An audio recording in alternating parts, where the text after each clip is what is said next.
All right, good evening and welcome to our channel Princesses.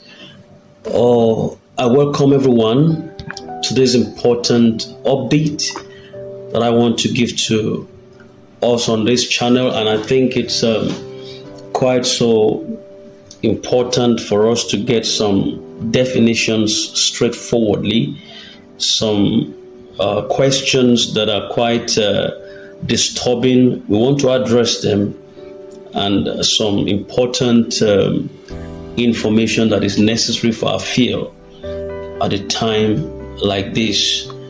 It's very important, very important. So I thought it wise that we need to bring this to our knowledge and understanding as we expect the disbursement. And I think I'm very quite so relaxed to give this evening. Every one of us need to know this as we are in expectation. Agitations are high.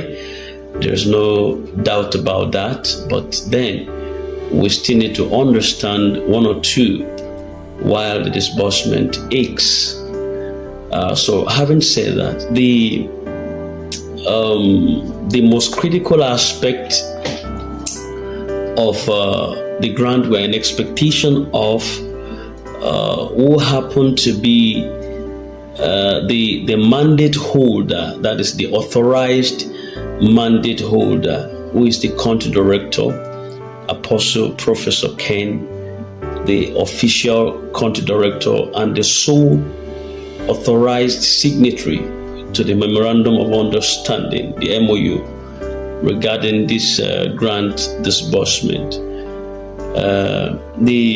The country director, despite his silence over time, I want you to know that he holds a legal mandate to sign, to also facilitate and to authorize the distribution of this fund to the general public. I want to reiterate that very cleanly. Now, to some of us, precisely, this might not mean too much, because just what we expect now at a time like this is just a fund. But there are some paraphernalias that surrounds our expectation. There are certain things we need to understand concerning the country director. He is the sole person who holds the legal mandate to sign, to also facilitate and authorize the distribution of these long-expected funds to the general public. It's also important to recognize that the country director's role is not just the administrative part of it, but also the highly accountable part of it. In other words, he is highly accountable to every fathom of fund that is disbursed. So as the mandate holder, he bears the responsibility to report directly to the donors. And how does he report? He has to give a comprehensive, a wholesome and holistic account of how these funds are going to be disbursed, or how the funds were disbursed. If after they have been disbursed, then to whom? I hope you get that. To whom the fund was disbursed to, and for what purpose? Who were the real beneficiaries of the fund, and what was the purpose of the disbursement? Now, this would ensure that the donor remains fully informed and confident that their financial support to a country like Nigeria is being put to good use. Imagine if the country director just give this as an oversight and possibly flippantly just oversee these affairs and the fund is diverted or does not reach the intended beneficiaries, it's going to be a serious backlash. Yes, it's going to cause a major damage. You might have received the fund, but it is useless. Not to you, but the process by which you were supposed to get it, it's not been put to good use. And that would further blacklist the country in receiving further assistance in nearest future. So the grants implementation and distribution are solely under the jurisdiction of the county director, Apostle Professor Ken Nwakama, as mandated by the donor. The donor mandated that he has to be a sole custodian. He has to be a jurist who is holding tenaciously to how this fund is allocated to the masses. So therefore, no other entity or individuals has the right to disburse or to claim ownership of this process. It's only Apostle Ken Nwakama.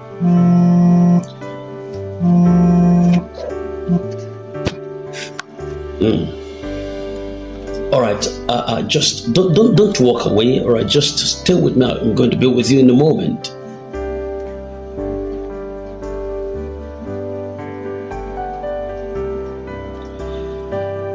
All right, welcome back. Just took a little break there, just for us to have to sip a cup of coffee, a little, or just some drinks up there. Then we could continue with our iteration and familiarity. And then, so where we stopped last has to do with no other entity or individual has the right to disburse or claim ownership of that process. It is only in the hands of the county director. So this singular accountability would help to maintain clear lines of responsibility, and thereby it would minimize the risk of fraud. It will minimize the risk of mismanagement or unauthorized interference of any kind.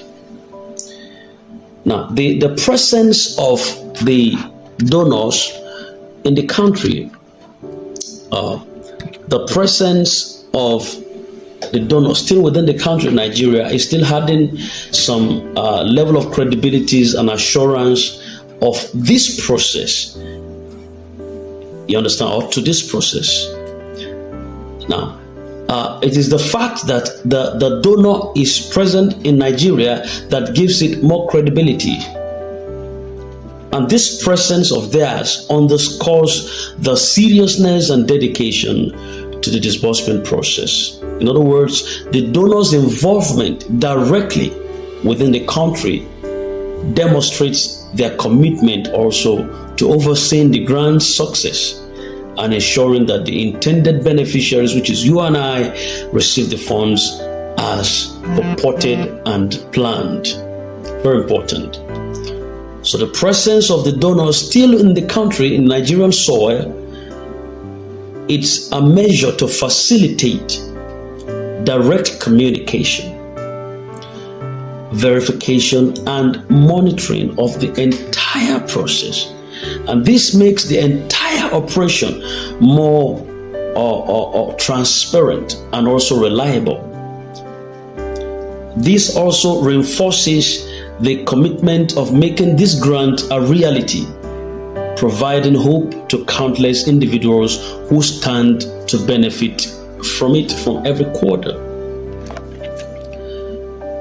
Yes, it is worth acknowledging that the unified effort of all stakeholders who are involved, the county director, Apostle Professor Ken, the UAAG body itself, the Sanctuary Wealth Multipurpose Foundation, the IMF, International Monetary Fund, and the Central Bank of Nigeria, who are assiduously and collectively working tirelessly to ensure the proper handling and distribution of the grant. Such collaboration is highlighting our commitment to transparency, honesty, and integrity in public service and financial management, as we all know that. This grand undertaking is a proof to us that all these parties involved, they aim to create a positive and lasting impact on the lives of many Nigerians. So it is only fitting to applaud their effort. You might not like to hear this precisely. It is fitting, but it's fitting to applaud their efforts and also continue to support the ongoing process that they have started all along. Very important. Now, why this was actually brought up is because there were certain individuals who are still asking some salient questions about, they are still confused about the functions of the IMF, the CBN, the government NGO, and the UAAG precisely. And I'm going to shed a bit of light on that just crucially, so that we can know what all of these things actually for. Apart from the signatory and the mandate owner, who is the country director who oversees all of these affairs. And that is possibly one of the reasons why we still have delay right now in disbursement. A lot of voices have been in the air talking about their predictions, the dates and the time, and I just don't know what Madam Ngozi Israel will say right now by the time she comes out next time to speak to the public, because she was so straightforwardly to say that a 20th disbursement would happen, and today is the 4th day after that assertion. Nothing has happened. Of course, she will still have to come out in confidence to tell us what we need to know and where we are. But first and foremost, our desire to seek clarity on the matter is commendable, and is also reflecting our commitment to staying informed. A lot of questions have been asked about what all of these factors represent. It is crucial to have a comprehensive understanding, especially when dealing with something that is so significant as a financial grant that has the potential to positively impact on countless lives, just like the Sanctuary Wealth Multipurpose Foundation. So your curiosity and willingness to know how all of these things spells is highly commendable. The breakdown of the process, the rules, the key players, the effective distribution process is going to guide you through this particular understanding by the time I begin to explain. Now, the most fundamental aspect of this issue, the nature of the fund itself, it is vital to understand that this fund is not a loan. What we're expecting is not a loan, it is a grant. And up till now, we are still expecting not a loan, but a grant. And this distinction is very crucial, because a grant signifies that the funds are given without the expectation of you having to repay back nobody. So it is a gesture that is aimed at empowering and uplifting communities or individuals without burdening them with financial obligations that they have to attest or adhere to. It is a gesture, a free gesture. You know why they're paying right now in the ecosystem is because what appears to be the grant, or what is expected to be grant, investment is coming from people into them. I don't know how to explain that. When people had to pay for grant, when it was supposed to be granted them on a free volition. Why the pain is much right now is because the thing has been encircled or boycotted from what it was meant to be. The real way it was meant to be, the real path, the real pathway this particular issue was meant to was that you submit your credentials and expect to be granted the grant. But the reverse seems to be the case, because when people submitted their details, then some other persons have to pay, and they pay handsomely. So the pain is there, that I invested handsomely. Why will I not get handsomely? So handsome investment requires handsome payout. Grants are typically designed to support social and economic development, humanitarian aid, or community-based projects that require some funding to make a tangible difference. Unlike loans that has the capacity to accumulate interest and also demand repayment, grants are awarded based on merit. It's also awarded based on needs or specific objectives. So in that vein, the recipients are not burdened with any form of financial liability or obligations. Now, the role of the Central Bank of Nigeria, one of the key stakeholders in this disbursement process, is the Central Bank of Nigeria. And it is imperative to recognize that the Central Bank plays a pivotal role as the custodian of the grant funds. In other words, they keep the funds. As the central monetary authority of the country, the CBN has the infrastructure in place, the expertise, and the fiduciary. There's what is called the fiduciary responsibility that is meant to manage large sums of money efficiently and in a way that is well secured and structured. Now, the bank's primary responsibility in this context, which is the CBN, is to hold the funds in a secure and very regulated environment. And this is very crucial because the credibility of the grant process heavily relies on the integrity and transparency of financial management system like the banks. So the CBN ensures that the grant funds are not misappropriated or mishandled. They maintain both local and international trust. But however, it is also important to know that while the CBN safeguards and manages the funds for us, it does not own them. The CBN does not own this fund. In fact, to a certain extent, they don't have the full vetoes over this fund.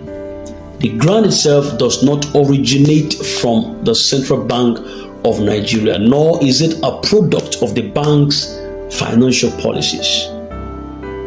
Instead, the bank's role is strictly custodial and administrative.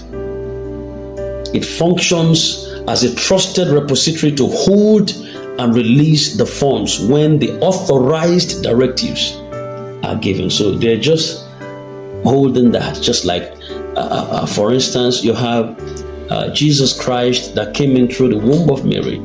And I can tell you sincerely that just like Jesus could attest that Mary was there was no way Mary could have born God. Mary was just a womb that was borrowed, to bring Christ into the world. So there was no way Mary has the vetoes or authority over Jesus Christ. You could remember one time that Jesus was teaching, and and his disciples were listening to him, but Mary wasn't there. And some of his brothers, that Jesus had other brothers apart, after he was born. There were other children, or let me say, other siblings that Mary gave birth to. You understand? So Mary had to approach Jesus and say, well, I and your brethren or brothers or something like that, we've been looking for you since, and you're here. And Jesus had to tell Mary and say, who are those of my brethren? Say, they are those that listen to my words. Then at the cross, you could see when Jesus was being crucified and was hanging there on the cross, and Mary was crying so bitterly, and John the Beloved and other ones too were crying there, and Jesus had to tell Mary and say, behold, pointing to all of the siblings, say, behold thy son. You know, so Jesus Christ was not actually the son of Mary. He was, you understand, they're just like the custodian. So their position is administrative and also custodial at the same time. Then the IMF, who are the supervisors, in other words, their function is more of supervisory role. The International Monetary Fund, they have a significant part to play in this process. As a globally recognized financial institution, the IMF's role is primarily one of supervision and oversight. They oversee the entire process. The IMF appoints representatives who are tasked with monitoring and also managing the proper utilization of the funds. That is why you see them going up and down, just to ensure that these funds are clearly supervised. So the responsibility lies in ensuring that the disbursement is conducted according to international standards of transparency, of accountability, and of efficiency. So their involvement also serves as a means of maintaining international credibility and compliance with financial regulations. Nevertheless, it is equally crucial to understand that the IMF does not also own the grant. Their role does not extend to controlling the funds, but rather to ensure that they are disbursed and they are utilized in a manner that is consistent with the objectives that is outlined by the donors and the local implementing agencies. Very important. Very important. So, having said all of this, on a final thought, I hope that this comprehensive explanation provides us with the clarity and understanding that we need to know as we expect the disbursement. It is essential for us to stay informed and also be aware of how such crucial financial matters are being handled. So let us remain so patient. Let us remain very vigilant and also supportive as the process unfolds before us, knowing that every effort is still being made to ensure a smooth and transparent disbursement. If you have some more questions, you are free, or you need some more clarifications, you're free to put them in the comment section. Please do not hesitate to always reach out to us. Your curiosity is vital, and staying informed at a time like this empowers you to share accurate information with others who may also have similar concerns. Once again, good job to the country director, good job to the Sanctuary World Multipurpose Foundation, good job to the IMF team, and good job to the CBN for their dedication onwardly to ensure the successful management of this grant and expectation in awaitement. And let us continue to support them with positivity and encouragement as they carry out this noble task. It is noble indeed, very noble indeed. If you are new to our channel, kindly subscribe. This is Princessy Channel, the channel with legitimacy of information and every other vital update that you need to know. In case you have not subscribed, do that right now. Grant cryptocurrencies or the financial matters that you need to know for your field. Thank you. In case you have any other update before nightfall, we'll definitely oblige you with it. Before then, have a nice night rest and bye for now.